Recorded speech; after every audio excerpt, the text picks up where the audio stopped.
Hey, everybody, this is music attorney Ryan Schmidt. I'm so excited today to be joined by Jacob Paul, the director of music publishing at Cobalt Music Group and Cosign. With a roster that includes music legends like Paul McCartney, Max Martin. Cobalt is a global powerhouse in the world of publishing and manages over 600,000 songs worldwide. But today, we're talking about Cosign, Cobalt's latest initiative designed to streamline royalty collection for emerging artists, producers, and songwriters. So today, Jacob Paul, thank you so much for being here.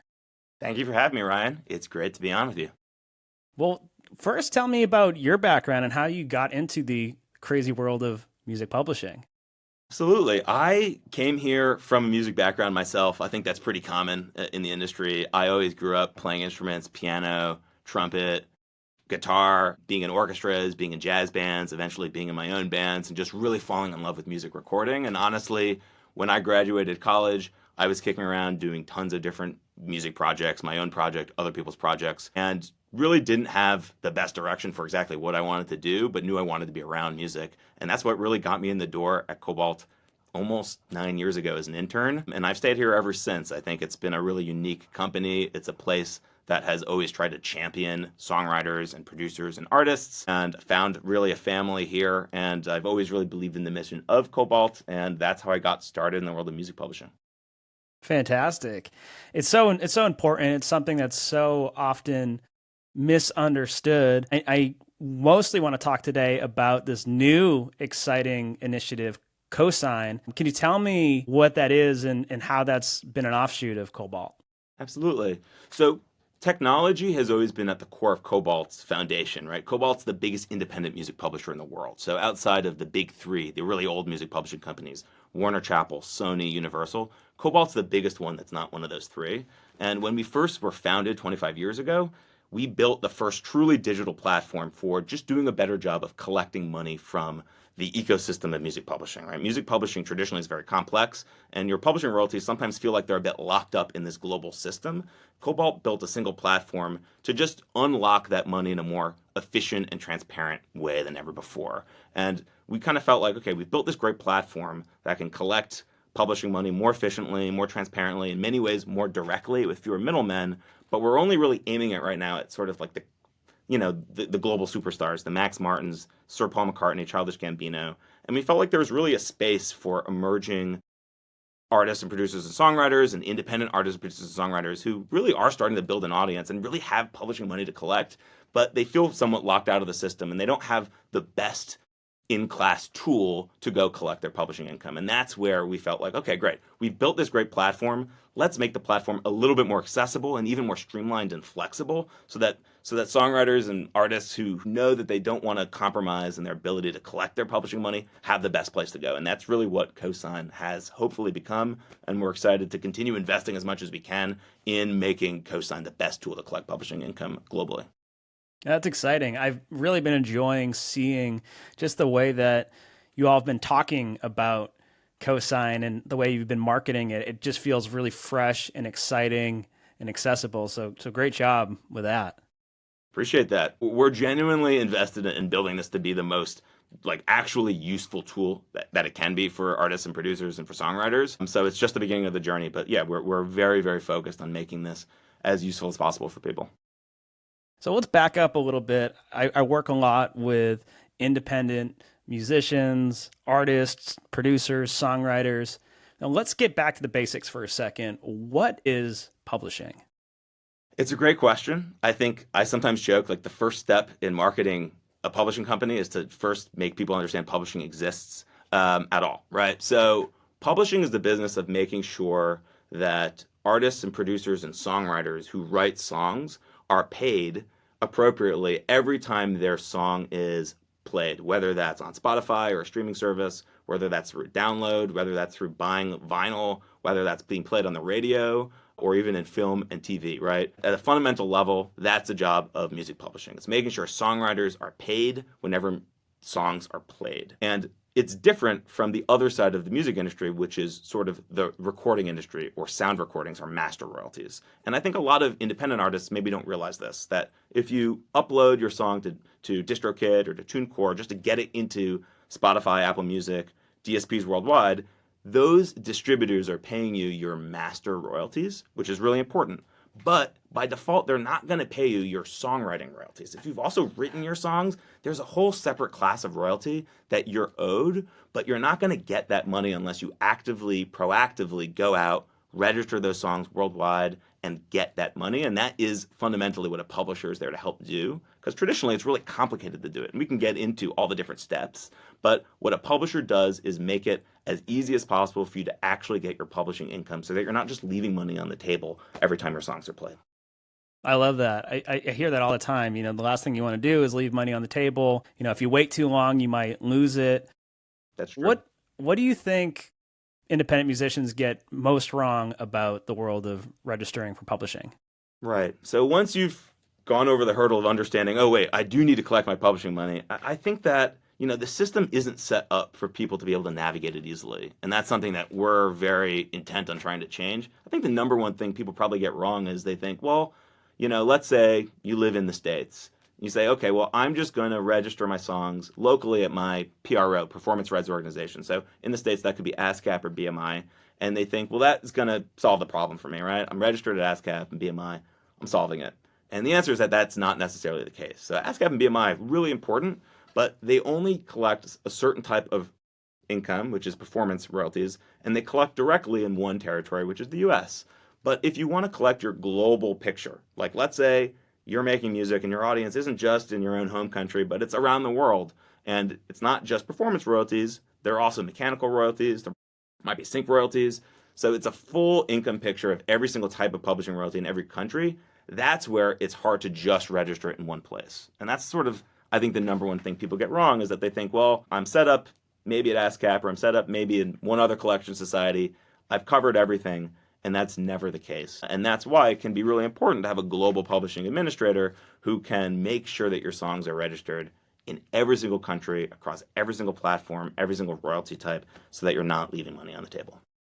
So we hit on this a few minutes ago about what if you waited too long? What if you're leaving money on the table? What could happen if enough time goes on, you didn't register that song? So unfortunately, this is really common. And I think the way to think about it is that publishing is sort of like a leaky balloon. So if you put out a song and let's say you get 1 million streams in a month, that's great for a lot of artists, right? That'd be great for me. I make music and I would love to, get that kind of traction on a song. So the minute you put out a song, it's like the balloon is full, but there's a little hole in it and it's going to start slowly contracting over time. And that's because the various collection societies that will get paid your publishing royalties and hold on to these royalties until you claim them actively, they're not going to hold on to it forever. Often, depends on the specific source of the collection, but often between 18 and 24 months go by. And then if no one's claimed that share of the royalties, it could eventually just get paid out through what's called the black box to the major rights holders, the big publishing companies and the big labels.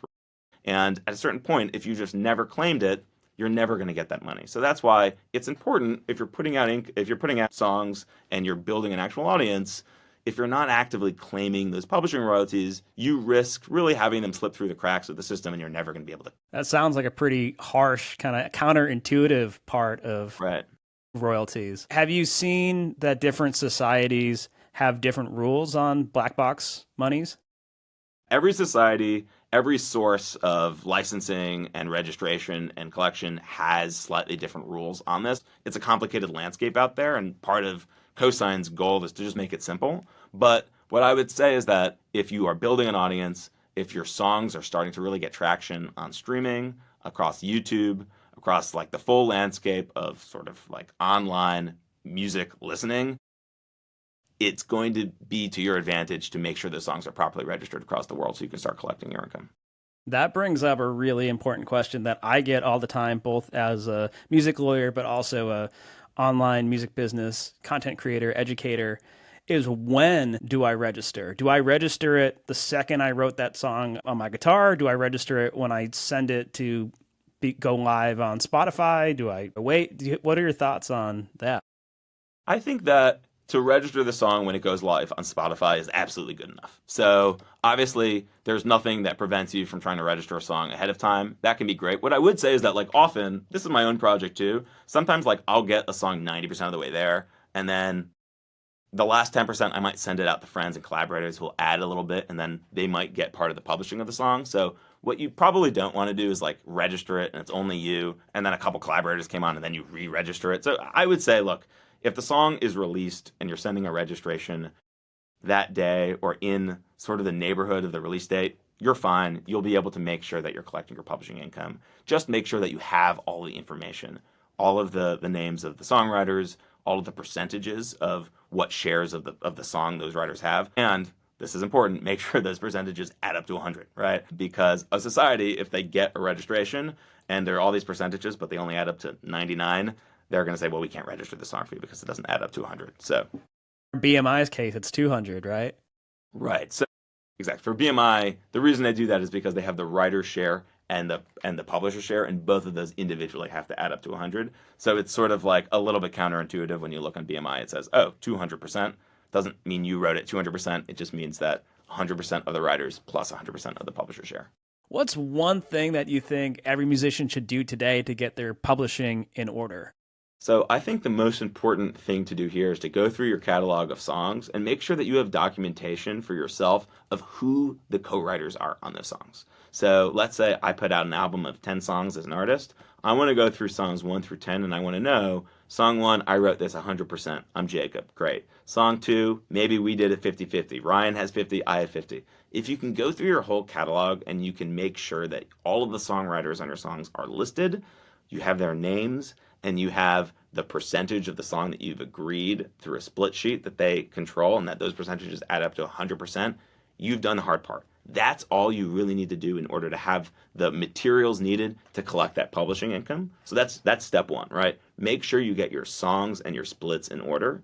Step 2 is make sure that with that information, you're registering them around the world at every single collection society, across performance collection societies, mechanical collection societies, because that's how you're going to turn on the tap of money to make sure that those societies, which have those royalties, are going to pay you the royalties that you should be getting from your streaming, your downloads, your radio play, etc. Right? And that part 2 is where it might be helpful to reach out to someone like a cosign, because at the end of the day, it's really hard to register those songs with all of those splits at 200 different countries around the world, right? Times 2 for mechanicals and for performance. Like that is going to take up your entire life. You're not going to be able to make music anymore. That's not the goal. So I would say step 1, get your catalog in order. Make sure you know who the co-writers are and what their percentages are. And step 2 is find a way to register those songs around the world at every single collection society so that you're picking up every single publishing royalty that you should be based on your own shares of the catalog. So, let's talk about this exciting new platform, Cosign. It seems like there's been so many great artists, producers, songwriters been talking about it lately. And I know that it's not something that's completely open to every single musician out there. There's an application process. What does Cosign look for in a writer to partner with? I think that what we're looking for are writers and artists and producers who are really committed to their craft, who are really starting to build an audience to the point where it makes sense for Cosign, which is powered by Cobalt's global admin team, to really put a high level of resources on the admin side to making sure that they're collecting every penny. Because at the end of the day, music publishing is very complex. And, we are really making sure that we're registering in every single place and that we're tracking down every single cent of publishing income. And also that if there's an issue, like, for example, let's say there's a dispute in a registration in Germany, right? And for some reason, GEMA is a collection society in Germany. And let's say they have a duplicative registration. Someone else put a conflicting registration. It's in conflict. The way we're going to solve that to make sure that your income isn't lost out in Germany is that we have a society relations team that will be in touch with GEMA, that will understand what the issue is, and that will work with them and maybe with you to make sure we have the documentation needed to solve that problem, right? So that's a pretty high level of resource that we're going to put to making sure you get paid. And for us, it makes sense to have people in Cosign who have enough money out there to collect so that they can really use the most of our service. That said, what I'll say is, like, if people apply to Cosign, you don't get it in the first time, just keep working on your craft, keep building your audience, keep applying. Like, we love to see people, like, if you don't try the first time, keep building for 3-6 months and try again. We want to be as open as we can to people, but we also know that we're applying a really high level of admin service for everyone who comes in, and that's why we're trying to strike the middle ground. And I think, for us, there are other publishing admin platforms out there that are open to everyone, we find that inevitably, if you're open to everyone, what happens is that, it might lead to a less responsive and slightly lower level of admin service happening. So again, we have no issues with other platforms in the space. We want to be there for the emerging artist and songwriter who really is starting to build an audience and can use the premium level admin that a Cobalt would offer. So when you mentioned pub admin, for somebody that has no idea what that means, what is pub admin and how does that differ from like a co-pub deal or traditional publishing deal? So in traditional publishing deals, basically songwriters or artists or producers, anyone who owns sort of songwriting copyrights, will partner with a publisher, and in exchange for having that publisher maybe pay them in advance and collect their publishing, they're actually selling half of their ownership in their songs, or even their full ownership in their songs, to that publishing company. So in a full publishing deal, you're really just selling all of your copyrights to the publishing company. In what's called a co-publishing deal, it's half of your copyrights you're selling to the company. And that's sort of the old traditional OG model. An admin deal is something that's different. And in an admin deal with a publishing administrator, really the publishing administrator, like in this case, cosign, is just a service provider. So we're there to make sure that we're registering your songs worldwide at every collection society, that we're collecting as efficiently as we can, that we're paying you your money, that we're giving you great transparency so you can see what's happening in your earnings, but we're not taking ownership of your copyrights. We're just doing it for a fee while you want to work with us. And if at any point you wanted to evolve your publishing setup, down the line, in years, if you wanted to sell your publishing catalog, you still have the right to do it. So that's really core to the DNA of Cobalt, and it's 100% core to the DNA of cosign, which is that we want writers to be able to collect their publishing income, but without necessarily having to give up ownership of their underlying songs and their underlying copyrights. We think that you should have the option not to do that, and we want to be a service provider to help you still collect your money so that you're not missing out on your publishing income. I know a lot of musicians kind of avoid pub admins and go for the DIY registration because they think it limits their shots at a bigger pub deal. I was curious what your take was on that. I think that the fact is, number one, you want to make sure that you're not leaving money on the table. I think often people think, well, I'm going to get a big pub deal down the line and I want to not collect my money so that the new publisher who's going to sign me for hundreds of thousands of dollars can do it. More often than not, I find that deal either doesn't happen or it might just take way longer than you think, right? And I've seen countless songwriters, producers, artists who maybe have a couple really, really meaningful songs, or they put out an album that's really, really streaming well, and they say, I don't want to collect my publishing income, I don't want to have a publishing administrator, I'm going to get a huge check because of this. And then 3 or 4 years later, they've never done the deal, and meanwhile now those royalties, they're not going to be able to maybe get as much value out of that initial streaming that they got from that album, right? So I think that is something that I would put as a cautionary tale to people.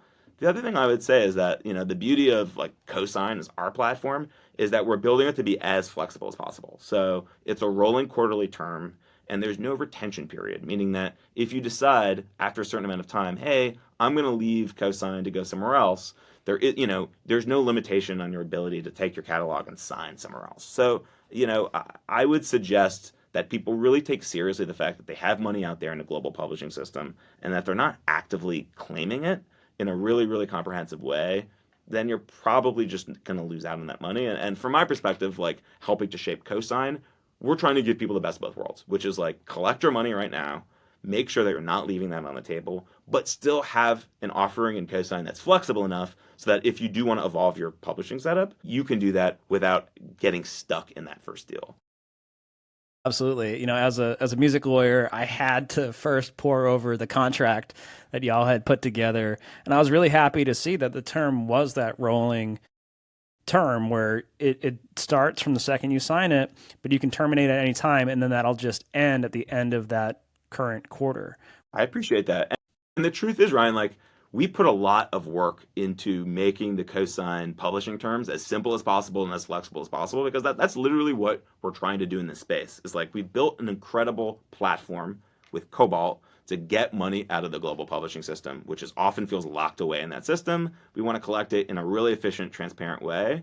But we understand that for people who maybe are joining cosign, maybe it's that they're looking for an alternative to a traditional deal and they can stay on cosign for years, and that's great, and we welcome that. It might also be people who know eventually they might want a more traditional publishing deal, maybe they want to take an advance, but they don't want to miss out on their income in the meantime. And for us, it's important to build something that's really flexible so that it works for everyone. So I really, really appreciate that you poured over our contract and feel like, oh, this is really flexible. This is really fair. Like that's genuinely what we're trying to do with this platform is give people sort of access to a great tool to collect their income without closing any doors for the future. That really that really came through in that contract. And another thing that I really liked about it is when I see most often it's when distributors also have some type of publishing arm on the DIY distributors, Right. more specifically, those pub admin deals, even if they're serviced by some other bigger pub company, their in-house contract is terrible. And they try to lock in a lot of exclusive rights. And I was really excited to see just how many of those traditional things that you see in the DIY pub admin just weren't there in your contract. And there were some non-exclusive rights that if there were some opportunities, you could maybe find some sync opportunities or something like Right. that. But you're not preventing them from going out and finding their own opportunities. 100%. I think that's just sort of core to how Cobalt was built as a business. In some ways, it turned the traditional industry on its head, which is like traditionally, the industry is based on an acquisition model, which is like, I'm going to sign an artist, I'm going to sign a publishing, a deal for a songwriter or a producer, and we're going to basically try to acquire as much copyright as we can. We're going to try to acquire as much term length as we can. We're going to try to literally own the copyrights. And that's how we're going to build our business. Like that's traditionally how the music industry rolled, and that's how extremely valuable companies were built. I think from day one, Cobalt was always a service model, which is to say, look, even in the beginning of the Cobalt days, it was a 3-year admin deal. This is before cosign. And the idea was like, we're going to build this great client base, the Max Martins, the Paul McCartneys, the Childish Gambinos, but every 3 years we have to prove our worth. Every 3 years, if they don't like what we're doing, if we're not doing a good job, they can walk. And we're not going to own their work. We're not going to own it forever. We're going to have to prove our worth as service providers. It's that mentality that we brought into cosign, which is like, look, we're going to build a great platform to make it really easy to collect your global publishing income. But if we're not doing a good job, you should be able to leave. And that's sort of how we can establish trust with, I think, our songwriters. So in some ways, it's taking a risk for us. But we always feel like it's going to pay off better to have to prove that we're actually adding value rather than just sort of locking people in at the start. No, I love the model. It's really exciting. I heard so many people that have tried to do the DIY thing, and they do end up losing money on the table because you're right. The streaming, especially in the streaming age, it's pretty rare that you only get plays and fans from the geographic location that you live in.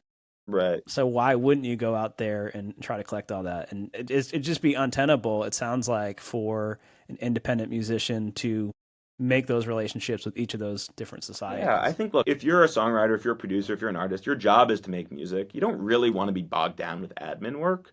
And the fact is, like, to touch every single publishing income stream, you would have to register your song in dozens and dozens and dozens of societies around the world, right? There's there's hundreds of countries in the world, and most of them have their own dedicated collection society. And it is true that some of the societies have what's called reciprocal agreements with the other societies, where if you sign up in one territory, they'll make a side deal with the collection society in a different territory and eventually get your money. But the issue there is that each of the societies, each of them are taking sort of a cut of the earnings, and it's just slowing down your collections. And that's like the beauty of a cosign, which is that it's one place to send your songs to get them registered everywhere. You don't have to worry about filing the same paperwork times 100 different countries. You can send it to cosign, and cosign will register it directly everywhere. And also, cosign, Cobalt has its own digital collection society called AMRA, which outside the US, in most countries outside the US, for any digital income, streaming income from Spotify, streaming income from Apple Music, etc., we're able just to license and collect directly from the DSPs there. So for us, it's about, let's make this job really easy for you. You only have one place to send in your music in order to make sure you're collecting all your publishing income, and you should be collecting it through a company like cosign that can do it in the most direct way possible. Because ultimately, you're just going to get paid more money, you're going to get paid it faster, and you're just going to free up your time to invest in building your career as a musician and not as someone who's just filing paperwork all the time. So say you're a writer that's listening today, and they're like, I want to sign up right now. I want to apply to work with you all. What's the best way of getting in touch with you all and going through that process?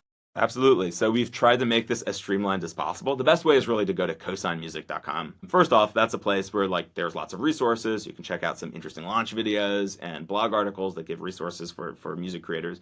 But most importantly, go to cosignmusic.com, hit apply now, and our application takes literally 3 to 4 minutes. It's like critical information about who you are, what type of music you're making. You just drag and drop some Spotify links to your artist project, or if you're a producer, some individual track URLs on Spotify of songs that you've written on.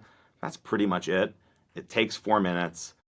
Press submit. Our team will dig into it. They'll listen to it. They'll check out your whole profile. And within, I would say, 48 hours max, you'll get a decision from Cosign as to whether or not you're invited to join. Cosignmusic.com, press apply.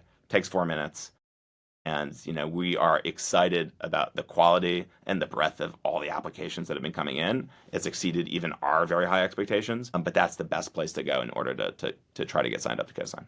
Amazing. And then when you get that email saying that you've been accepted into Cosign, what's the next step? What do musicians do to then get you the information? And what information do you need to register the song? So we have a pretty simple onboarding process. So let's say you get invited to Cosign. You'll get an email that says, welcome to your Cosign portal. There'll be a link. You just press the link. You set up your Cosign portal account, which is sort of like setting up any other account. If you sign up for a bank or an app, you're going to create a password. You're going to take a picture of your ID for us to verify that you are who you say you are. That's actually really important because fraud is a big issue and some other platforms in this space. And we want to make sure that Cosign is the most secure publishing admin platform in the world. So you click the link, you create your account, take a picture of your ID. You actually sign the Cosign agreement right on the portal itself, which is just a rolling quarterly agreement with no retention period, and it only applies to whatever you want to send us. So by the way, if you sign up to Cosign, you only want to send us one EP and not another, you're within your right to do that. You connect your bank account directly via a Stripe integration in our app, and then you're in Cosign. That whole process takes probably 5 minutes.